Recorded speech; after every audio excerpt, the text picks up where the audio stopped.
Deuteronomy chapter 15. At the end of every 7 years, you shall cancel all debts. You shall do this in the following manner.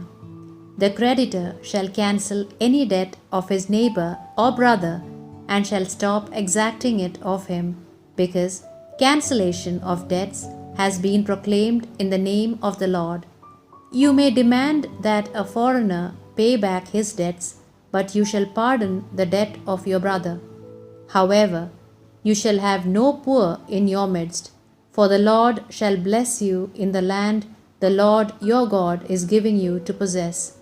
If you listen to the voice of the Lord your God, and diligently obey all that he has commanded you, which I now remind you of, he will bless you as he promised. You shall lend to many nations, but you shall not borrow. You shall have dominion over many nations, but they shall not have dominion over you.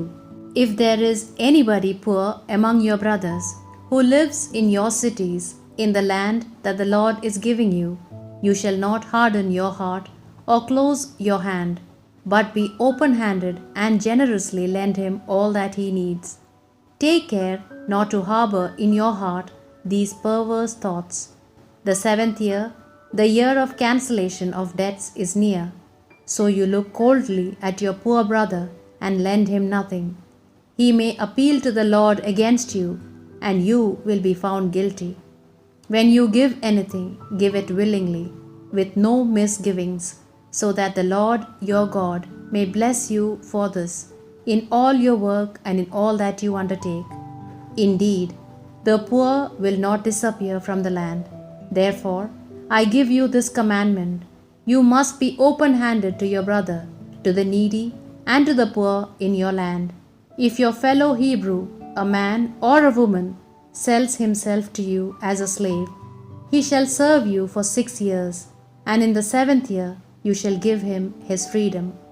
When you set him free, you shall not let him go empty-handed, but give him generously from your flock, from your store of wheat and wine, in proportion to the good things that the Lord has blessed you with. Remember that you too were a slave in the land of Egypt, and the Lord your God has given you freedom. Because of this, I give you this commandment.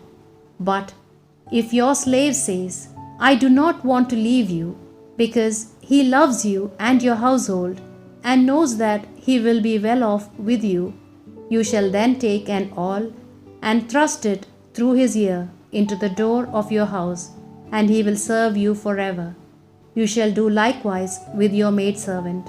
You shall not consider it hard on you to give him freedom, because in these 6 years you have gained from him twice as much as you would have from a hired servant, and the Lord your God will bless you in all that you do. You shall consecrate to the Lord all the male firstlings that are born of your cattle or sheep. You shall not use the firstling of your cattle for work, nor shear the firstling of your sheep.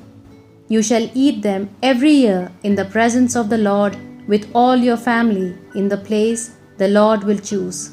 You shall not sacrifice an animal to the Lord your God if it has any defect, if it is lame or blind, but you shall eat it in your towns.